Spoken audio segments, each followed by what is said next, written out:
What is going on, guys? It's Bruin Steel here, and welcome back to another WWE broadcast. I'm joined by Canadian Yorker, and today we are recapping the August 26, 2024 Monday Night Raw.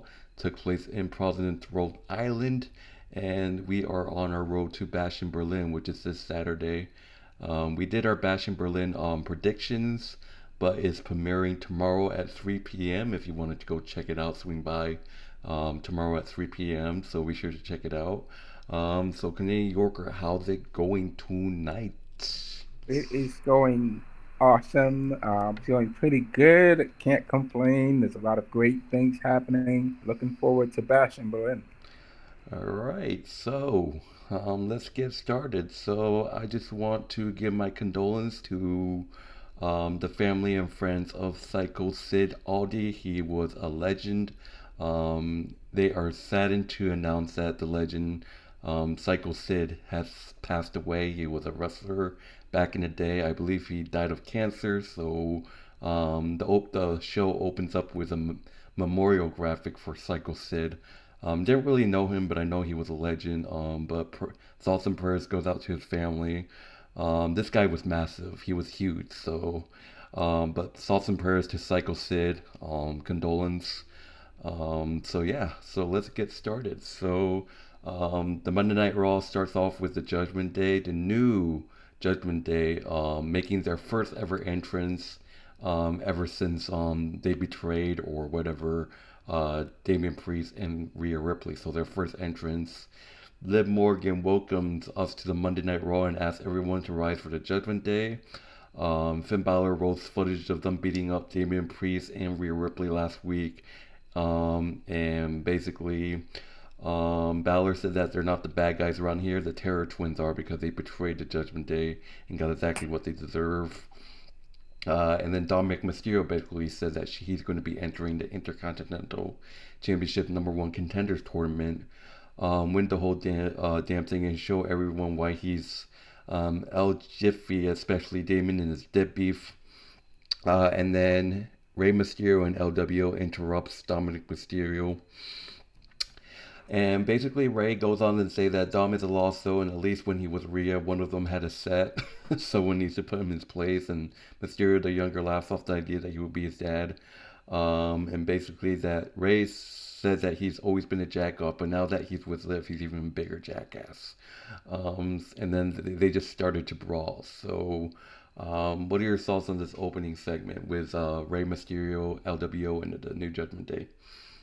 Honestly, I don't think there's not going to be any love lost between OWO and the Judgment Day. Ray and his son are going to feud for some time before things happen, before things turn around.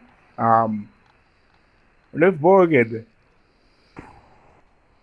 wow. Liv Morgan is definitely making waves with the Judgment Day now. She's helping them achieve what they actually need to achieve. And, here's what I think. The LWO could be the new tag team champions. They could be the ones to take the belt off of the Judgment Day in the future. Until that time comes, we're going to have to see what's going to happen with that. And I do agree. Rey Mysterio, has his qualms about Dominik Mysterio being the bigger guy than he actually is. He thinks he's bigger than he actually is. If he thinks he can be the next Intercontinental Champion, he definitely needs to back up his words because he needs to show everybody that he is the man that he is. So let's see how he's gonna do. Let's see how he's going to take on that challenge of being the next Intercontinental Champion. That can happen for sure. I believe you mentioned you have been discussing that Judgment Day can definitely if Dominic can't take Bron Breakker down by himself, we can have a situation going on with Evolution versus Goldberg where Judgment Day is taking down Bron Breakker and helping Dominic Mysterio to get the Intercontinental title. That's something that can happen in the future. And OWO can take the tag team titles off of Judgment Day. I'm saying that can happen. All right, and this Raw leads to this six-man tag team match, or it's a huge match. We got Judgment Day, Carlito, Dominik Mysterio, Finn Balor, and JD McDonagh versus LWO. So it's a eight-man tag team match, so 4-on-4, crazy. Carlito, Dominik, Finn, and JD versus LWO of Cruz, the Toro, Dragon Leave, Drake, Juan Wilde, and Rey Mysterio. So huge, huge eight-man tag team match right here. It was pretty good. It went back and forth. It's great to see Dragon Lee back on TV again. I believe Cruz and Jaquan was hurt. I believe they had an injury, so they were out for a while. Good to see them back, helping Rey Mysterio once again. I had a strange feeling maybe one of those would turn on Rey, but apparently not. Um, and obviously, Selena Vega was hurt, got attacked by Shayna Baszler's group, whatever. But talk about this match, it went back and forth. But it just, why? It's like the Judgment Day, it's like the number games got to LWO. Rey Mysterio was going to get the win, but Finn Balor runs interference, and Liv pulls Dominik Mysterio out of harm's way. Um, so Dominik Mysterio was able to hit the Lagasta, whatever it is. I think it's a new finisher. I didn't really watch the match, but I think it was a new finisher on Rey Mysterio. And I actually think Dominik Mysterio pins Rey Mysterio right here. I can't remember, but Judgment Day wins by pinfall.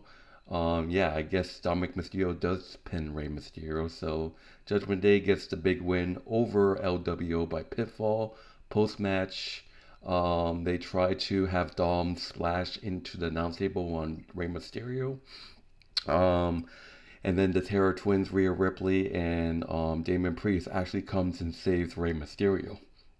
Um, destroys Liv by throwing her. Rhea Ripley destroys Liv by throwing her into a post and gets in Dom's way, but Liv returns and jumps on her, as well as the rest of the Judgment Day save Dom by attacking Damon Priest. But then it is Damon Priest and Rhea Ripley who stands tall, ending the match, ending the shenanigans that happened after. So what are your thoughts on this match where Judgment Day beating LAW, FWO by pinfall? Honestly, if it wasn't for the Judgment Day getting involved in the match with Finn Balor and JD McDonagh, I believe the LWO has a fighting chance against and Carlito. I believe the LWO has a fighting chance against Carlito, JD McDonagh, and Finn Balor. Now, um, because they had more numbers, they were able to overwhelm.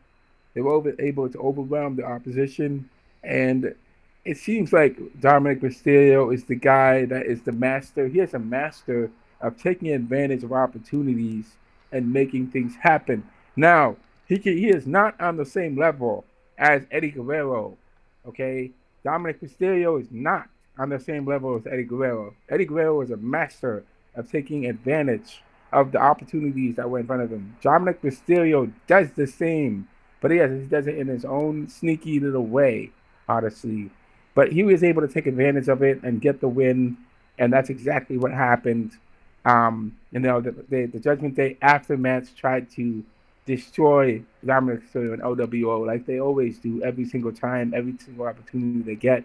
But Rhea Ripley and Dom and JD and Damian Priest came out and saved OWO from getting their butts whooped even further, which is quite good. Now, what's going to happen? It would be very interesting to see OWO and Damian Priest team up now. Because with Damian Priest getting help from Dominik, and even if he makes amends with Bad Bunny and Dominik and Ray, and we see Damian join LWO, LWO is going to become a force for the Judgment Day to contend with, along with Rhea Ripley. So this is going to be interesting. I'm just kind of throwing that out there. It may or may not happen, but maybe, just maybe, you never know. You know. I have maybe a possible storyline that can happen, but I don't want to talk too much about it. I'm just saying that I don't know if Selena Vega, if Rhea Ripley, and Damien were to align themselves with the LWO. I'm not sure if Selena Vega will go so kindly to that because the history between Selena Vega and Rhea Ripley. I am sure that they do not like each other. So I'm not quite sure about that. Maybe Selena probably was like, what if Selena turns heel one Ray? That'd be funny. We're bringing in Rhea. I mean, But let's would move be on. interesting. Yeah. But I do want to mention I do want to mention what I said in our prediction video, but I don't want to spoil it.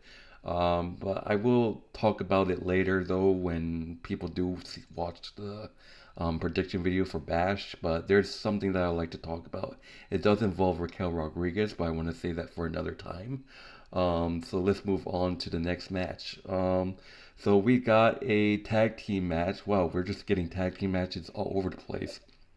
Um, we got Damage Control, Io Sky and Kairi Sane versus Pure Fusion Collective of Shayna, the team of Shayna Baszler and Zoey Stark with Sonya Deville ringside. Um, there's so many great tag teams in this woman division. So, I mean, I don't know when Sonya Deville has wrestled. I mean, she already wrestled Sonya Deville, but it went back and forth. Pure Fusion Collective sent Sky to the floor immediately, and Sonya Deville with a cheap shot. It went back and forth. Knee from Shayna Baszler's springboard dropkick cover. Sky breaks it up. It's just chaos. But then Selena Vega comes out of nowhere. Selena Vega, who was out because Pure Fusion Collective attacked her arm multiple times. Looking for revenge, Selena Vega is on the floor attacking Sonya Deville. No one noticed what's going on. Kairi Sane with a headbutt. She and Io perch. Stereo elbow. Moonsault. They were able to hit a diving elbow from Kairi Sane onto Zoey Stark. Damage Control defeats Pure Fusion Collective thanks to a distraction by Selena Vega. So this is interesting. Selena Vega helping Damage Control after all the feuds and the issues they had. I'm not sure, but I just feel like Selena Vega didn't do this for Damage Control. I just feel like she did this because she needed to, because Pure Fusion Collective almost took her out for a bunch of months because of that arm. So I'll just say thanks to Selena Vega, Damage Control was able to take advantage and win by pitfall, defeating the Pure Fusion Collective of Shayna Baszler and Zoey Stark. So great pickup win by Kairi Sane and Io Sky. So what are your thoughts on this match? I will say that I think, despite the fact that Damage Control probably would have lost this match if Zelina Vega was not there. I still think Damage Control could definitely pull off a win against Shayna Baszler and Zoe Stark, and I definitely think because they have beaten them before in the past, and I think that it's definitely possible they could have pulled off the win without the help of Zelina Vega. But because they had an extra number, Zelina Vega definitely was there to take out Shayna Baszler. So it makes sense that she's there to take out the person who she went after, because Zelina Vega has been feuding with Zoe Stark and Shayna Baszler. Shayna Baszler was the one that injured her really badly. I mean, put her out for more than a month probably. So it makes sense that that would happen. I would say that for Damage Control, Io Sky and Kairi Sane are still dangerous wrestlers. Let's be honest about that. I mean, Kairi Sane, I did watch the highlights. I watched the match, and I did notice that, man, Kairi Sane is dangerous. She can throw some really dangerous elbows. She knows how to use that. Despite the fact she's not as big as other people. Once she starts high flying all over the ring, she is dangerous.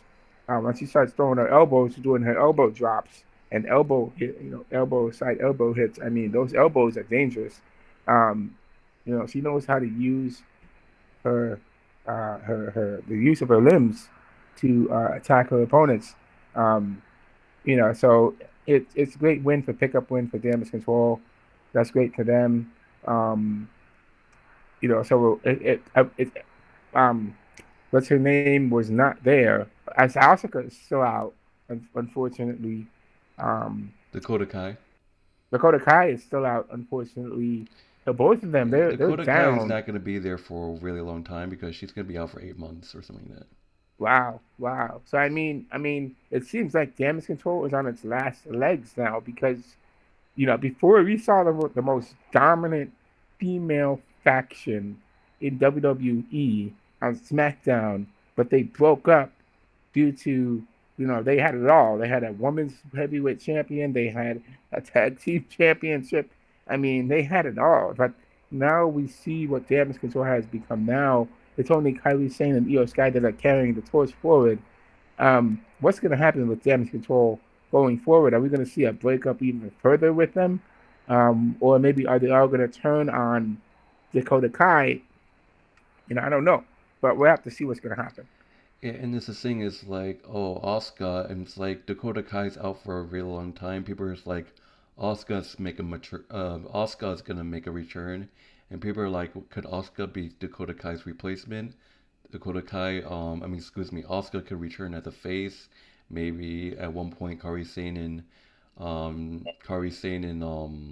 Io Sky's in trouble or something, and then a face, Asuka comes and saves them, and Asuka will just rejoin them as a face and be Dakota Kai's replacement or something like that, or I don't know.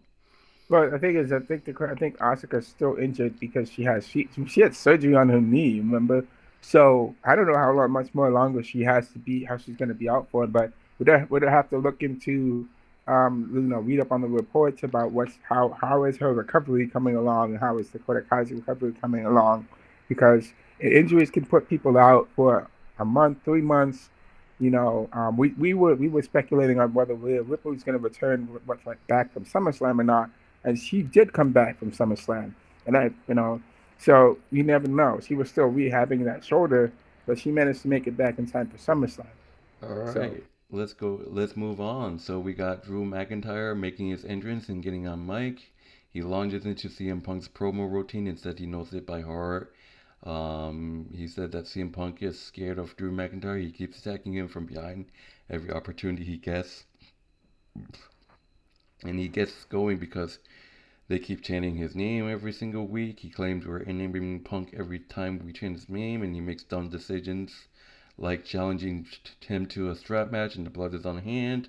But then CM Punk comes out of nowhere and attacks Drew McIntyre from behind with the strap. A headbutt cuts Punk off, and Drew McIntyre takes him to the announce table and hammer hands with punches. Punk then turns him around and punches him with the strap over and over again as security arrives and pulls him apart. McIntyre heads for the hills, and CM Punk starts whipping security with the strap and throws them out the ring. And because of that action, Adam Pearce has fined CM Punk. So that's pretty much it. So because of CM Punk attacking security guards with the whip, Adam Pearce has officially fined him some. I don't remember how much, but CM Punk got fined after the show because of that. So I'm not gonna talk too much about it. Before we move on, any thoughts? yeah, I will say that I agree with Drew McIntyre that at every single opportunity CM Punk has gotten, he has decided he's going to whip Drew McIntyre a new one because he does not like Drew McIntyre and Drew McIntyre doesn't like him. But come Bash in Berlin, CM Punk and Drew McIntyre have nowhere to go because they're going to be chained. They're going to be strapped to one another, and there's only going to be one man that is the winner. So we're gonna see the outcome of that when come Saturday, come this Saturday. All right, so moving on, we got another match. It is our first WWE Intercontinental Championship number one contenders tournament. It's a first round match. So if you guys don't know how this tournament works, it's basically four triple threat matches, and those winners compete in a fatal four way match. In that fatal four way match, the winner of that fatal four way match will go on to face Braun Breaker for the IC title, most likely at Bad Blood. So that's basically how it works. So basically, you have four triple threat matches, and the winner of those triple threat matches will compete in a fatal four way. The winner of the fatal four way will go on to face Braun Breaker for the IC Championship. So the first triple threat match of the tournament is main event Jey Uso versus Karen Cross versus Kofi Kingston.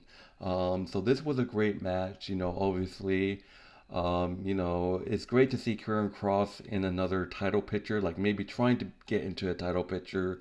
The history between Karen Cross and Kofi Kingston. I actually thought maybe this was the time that maybe Xavier was turn heels.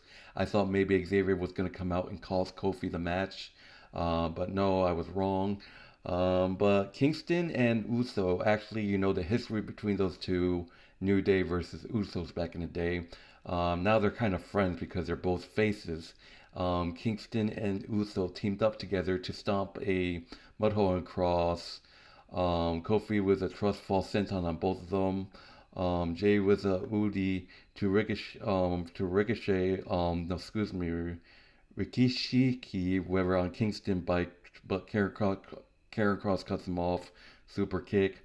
But eventually, at the end, Kofi lines up, nobody home. Uso off the top rope. Spear connects. Jey Uso with the diving splash. Jey Uso defeats Kofi Kingston and Xavier. Excuse me. Jey Uso defeats Karen Cross and Kofi Kingston by pinfall. Jey Uso is moving on to the Fatal 4-Way, which will decide who will face Braun Breaker. So Jey Uso moves on in this tournament, and he will go on to compete in that Fatal 4-Way match. So what are your thoughts on Jey Uso defeating Karen Cross and Kofi Kingston? Hey, it's a great pickup win for Jey Uso because we have been waiting. I have been waiting. You have been waiting to see Jey Uso get another shot at a title shot. To get a title shot, to get the chance to win singles championship, and this is his big chance. To get his title shot against Braun Breaker. Braun Breaker is beatable. Braun Breaker can be beaten. Okay, Sami Zayn has proven that. He's Sami Zayn has shown that Braun Breaker can be beaten. He's beaten him once, but he lost the second time. Um, for Kingston, for Kofi Kingston, I don't know if Kofi Kingston has won an Intercontinental title before, but he has a chance, he has an opportunity to win the Intercontinental Championship. But Cross, man, Karrion Cross definitely needs to win a championship sometime in the future because let's face it, the Artists of Pain have not they're not really irrelevant. They're not really very relevant because they're overshadowed by the bigger factions, by Judgment Day, by the Bloodline. So these guys, the Artists of Pain, they need to do something exactly what um what what what I'm forgetting his name right now is doing right now. One of the wrestlers, I'm forgetting his name, but they need to do something. They need to be able to show that they are dangerous, and it's just what they have to do. But Karrion Cross, man, what does Karrion Cross have to do to get his title shot? It's gonna be crazy if all this whole thing blows over with the Bloodline and Judgment Day. Are we gonna see the rise of the Artists of Pain in the future? I mean, we can't really sleep on them, but it will be interesting to see what's gonna happen with them going forward. Yeah. All right. And I know that there's a huge triple threat match next week. It's Eli Dragunov versus, I believe, Dragunov versus Dragon Lee versus Dominik. So that's gonna be good. I feel like Dragunov could win that. But moving on, we got Randy Orton making a small promo, basically talking about how crowd singing along to his music means the world to him. He talks about how he won his first ever world title, the youngest man to win it. He said 10 years ago he had the honor and privilege to unify the world titles and retire the World Heavyweight Championship with his name on it.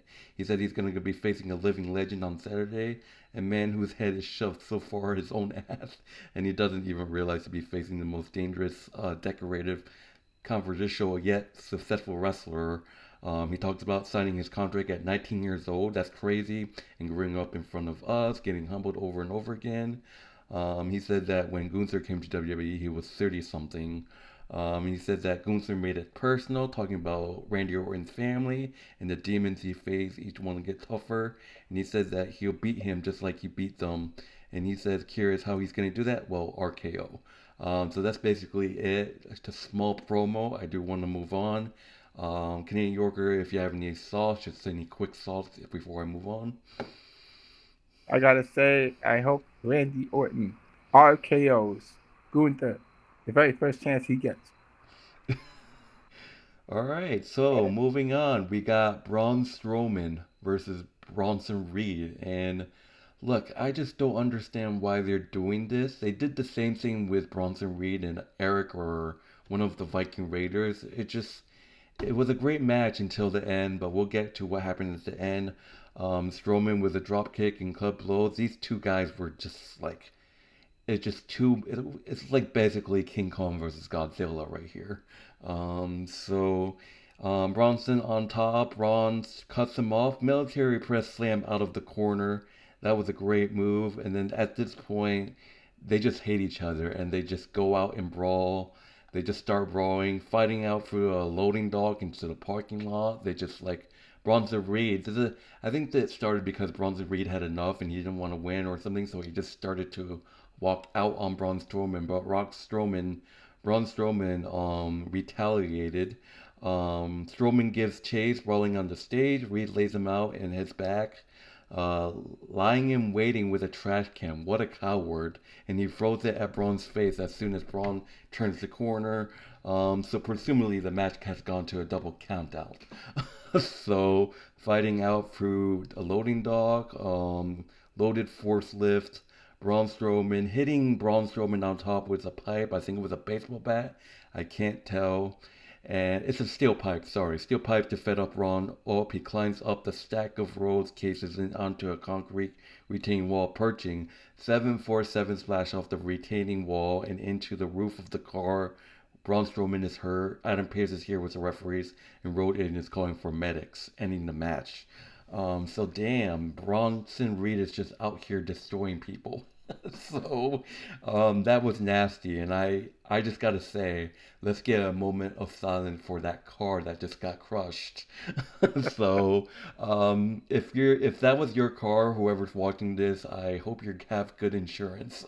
So what are your thoughts on this match? It was hard hitting, brutal, vicious. Man, it was. Oh man, we haven't seen a match like that since what Kane, Undertaker, Big Show, Kane. The big guys duking it out. It was amazing to see two big guys just going at it, just like they did back in the day. You haven't seen a match like that. Whenever you see two big guys going at it, Mark Henry, Big Show, it's always amazing to see how big the big guys move. And they unfortunately Braun Strowman got just demolished by he was holding his own against Bronson Reed, but he got demolished by Bronson Reed.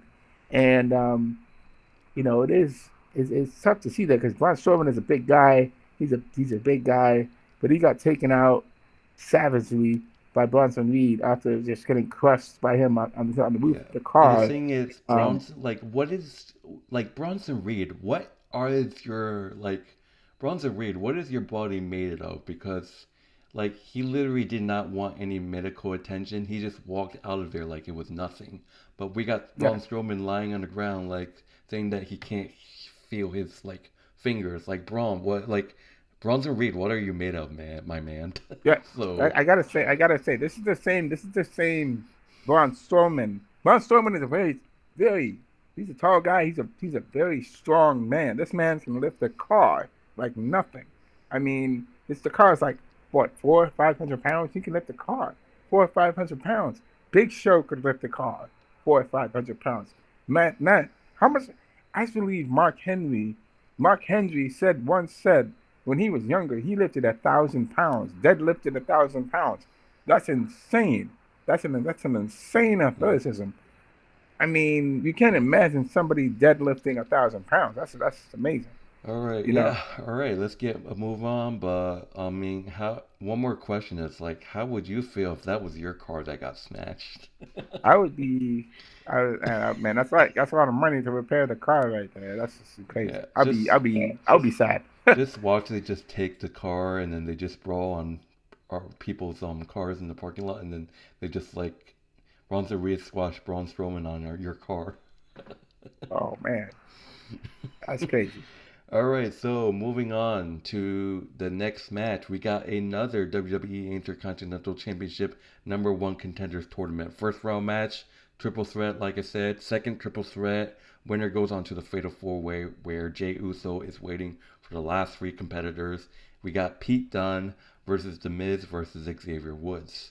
Um, Hmm. so Dunn taking control early, stomping both men's hands at once, sliding forearms and packing, charging in. Just back and forth. Miz actually hit the skull crushing finale, but Pete throws Miz out of bounds and covers. But um, it's who was it? Xavier Woods. Yeah, pulls him off for the cover. Done with the arm trap, crossface. Miz gets the hand on Woods for a cover, but Pete pulls him away. There was a time that Pete Dunne actually pulled a referee out of the ring, and that's when Pete Dunne was able to hit a bitter end on the Miz. Pete Dunne defeats Xavier Woods. No, Xavier Woods and the Miz by pitfall. Pete Dunne is moving on to the Fatal Four Way. So far as Jey Uso versus Pete Dunne versus two other competitors that we'll find out next week. So Pete Dunne is moving on in this tournament. What are your thoughts on Pete Dunne winning? Well, Pete Dunne, good old Pete Dunne. We know he's still feuding with Sheamus, so I don't believe Pete Dunne's going to be I getting very actually, I far. actually thought that Sheamus was going to come out and cost Pete Dunne the match. Yeah, I probably it's going to happen next week or something like that. But we'll have to see what's going to happen with Pete Dunne. I thought that I was thinking as I was talking about the match, I was thinking, what if Xavier Woods wins and Kofi Kingston loses? Now that would make it interesting. Kofi Kingston loses, but Xavier Woods wins and advances on to the in the next round, and so he's facing Jey Uso now. Would that mean that that Kofi is going to be turning on Xavier, which would make it interesting? But that did not happen. And our truth, I'm sorry, the Miz and the Miz, he had this is the Miz's shot to get his Intercontinental Championship back because I believe the Miz has been a champion before in the past. He's been a really successful Intercontinental Champion, but he can't really get far this time around because he lost to Pete Dunne. So we have to see how things go with the Miz. The Miz is still feuding with, he has to help out, our truth in his own way. So we have to see what's going to happen. Do you think we could possibly see Pete Dunne versus Braun Breaker? I think we could definitely see Pete Dunne versus Braun Breaker, But which yeah, would make it interesting. I do want to mention before we go into the main event that Braun Breaker got interviewed about his thoughts about Pete Dunne and Jey Uso winning. There's a chance that Jey Uso might go and challenge Braun Breaker for the title because they were teasing a Jey Uso and a Braun Breaker feud. So basically, what happened is like, let me see where. Give me a second. What did it go? Oh yeah, here we go. So Braun Breaker is interviewed backstage. He said, "Bravo, great work by Jey Uso," but he said he heard Jey Uso name drop him last week. So Braun said, "Jay, you better watch your mouths because there's never been a member of his family to beat up a member of his." So, so basically, he's saying that there's no member in the Samoan family that's beaten someone in a Steiner. So Oh, that could be a tease that Jake could possibly oh, win and feud with Braun Breaker. well, that would Or make it people are saying interesting. that Braun Breaker in the future could feud with the Samoan family. Like we could see a heel Braun Breaker versus a babyface Roman Reigns. I Spear could definitely versus see that imagine happening in that the spear future. versus spear. Yeah, yeah, that would be interesting because Yeah. the Scott Steiner family definitely has no love lost, I believe, for the Samoans, and Yeah, man, I definitely I mean, think that Dragunov, I that's feel like possible. is still option, but I feel like maybe Jay could be the one to win the Fatal 4-Way. Like, Dragunov is winning the Triple Threat next week, but I feel like maybe Dragunov and Braun Breaker, they could do it, but they might not do it again because a couple times they did Dragunov versus Braun Breaker multiple times. I definitely think Dragunov is better off facing Gunther for the title. So that has to happen. All We right, need to let's see move on. Dragunov Oh, versus. yeah, all right. All right, so let's move on to the main event. We got Chad Gable versus finally making his in-ring debut. We got Uncle Howdy. Uncle Howdy is finally wrestling one-on-one with Chad Gable, and this was a great match. Howdy was in control, knees and shoulder blocks. Gable scrambles to the floor as Uncle gives us a yeah, yeah, yeah. So, and then it just went back and forth. Chad Gable actually put up a fight. He actually hit a angle slam back on the floor. Gable with an Olympic slam into the desk. That really like kind of stunned Uncle Howdy. Chad Gable happy to take the count. Chad Gable tried to win by count out, but it didn't work. Howdy beats it, and Cab meets him with kicks in the rope. Gable with a near fall and straps her down. So Chad Gable actually kept up with Uncle Howdy, so he did put up a fight against Uncle Howdy. Charging in chaos, Siri denied, and Uncle bends back in the rope before hitting a huge rock bottom for two. Running knee, drawing Chad away. Um, Ivy Nile actually distracted the referee because Chad was in trouble. Um, Chad Gable with the ankle lock on Uncle Howdy. Uncle gets to the ropes, but then slings Gable off and then into the referee. So referee is down, and then Uncle Howdy with the mandible claw on Chad. That's a really special move that Bray Wyatt did. Um, and then here they are. The Creed brothers appear and poke Uncle Howdy off of him and throws him into the barricade. American Made beating up Uncle Howdy down on the floor. But like always, like before, Uncle Howdy just stays on the floor and starts laughing. And would you know, the lights go off. And here they come, the rest of the Wyatt Six: Joe Gacy, Dexter Loomis, what was the third guy? Yeah, like Um, Ronan. yeah, Ronan. Roman. Sorry. Here they are to brawl. They run American Made off, but Ivy Nile actually gets into the fight, and he actually tries to tackle Roman down. So she just starts to clutch Roman on the back, and I'm like, wait, where's Nikki Cross? Nikki Cross is nowhere to be found. Like I thought maybe Nikki Cross was gonna come out to do something, but no. Uncle Howdy gets Gable back. Gable tried to take advantage but got blocked. Uncle Howdy hitting the Sister Abigail on Chad Gable, winning his first match. Uncle Howdy defeats Chad Gable with his Sister Abigail. Tribute to Bray Wyatt. Get those lights out, guys. Uncle Howdy defeats Chad Gable by fitful.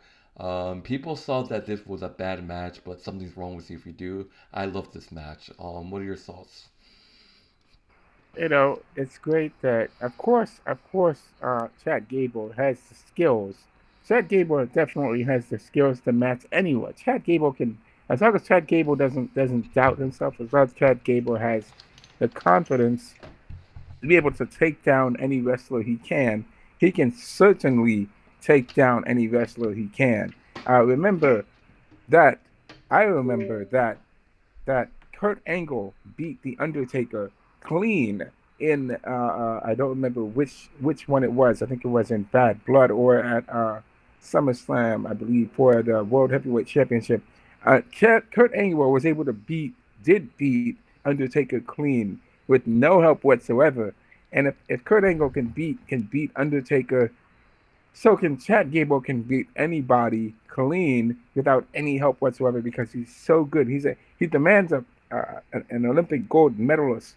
He can take on anybody.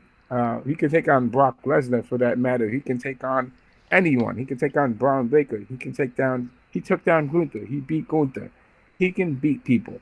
He just needs to know how to beat them. And he can do it. And I mean, it's of course American Made is going to get in the way. They're going to try to cheat to win. They tried to do it. It didn't work.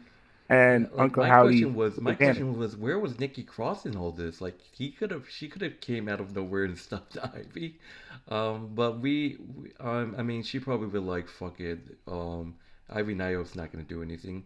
But anyway, guys, that would do it for Monday Night Raw. Thank you guys for watching. In terms of our rating, I like this show. I really like this show. Just two great triple threat tournament. I give this show a plain A. I give this a A. How about you? I will give it an A as well. It was great. There was a lot of good things that happened. It's good build up to Bash in Berlin. It's a good build up to who's going to be facing Braun Breaker for this title going forward, and also some other things going on too in the mix. So it's great to see that happen. All right, so that would do it, guys. Thank you guys for watching. If you haven't done so, like, subscribe. Check out Canadian Yorker's YouTube channel. The link will be in the description, as well as our WWE Wrestling Bros, our wrestling channel. Link will also be in the description. Just a heads up, me and Canadian Yorker's Bastion Berlin prediction video is going to be premiering tomorrow at 3 p.m. Eastern Time, so be sure to check that out. It's going to be on my channel, and if you guys want to check it, it's also premiering on WWE Wrestling Bros as well, both at 3 p.m. Eastern Time. So I hope you guys enjoy the rest of your night. Be sure to check out Friday Night Smackdown this week and Bash in Berlin. It's actually Bash in Berlin is at 12:30 p.m. Eastern Time this Saturday. So thankfully, it's not at the same time we're all sleeping. I definitely hate that, but 12:30 p.m. Eastern Time is when Bash in Berlin starts this Saturday. So be sure to check that on Peacock or whatever streaming device that you use. But anyways, my name is Bruin Steele. This is Canadian Yorker, and we will see you in the next broadcast, which hopefully is Saturday night. I mean Sunday night. So yeah, take it easy, guys. Enjoy the rest of your night. See you later.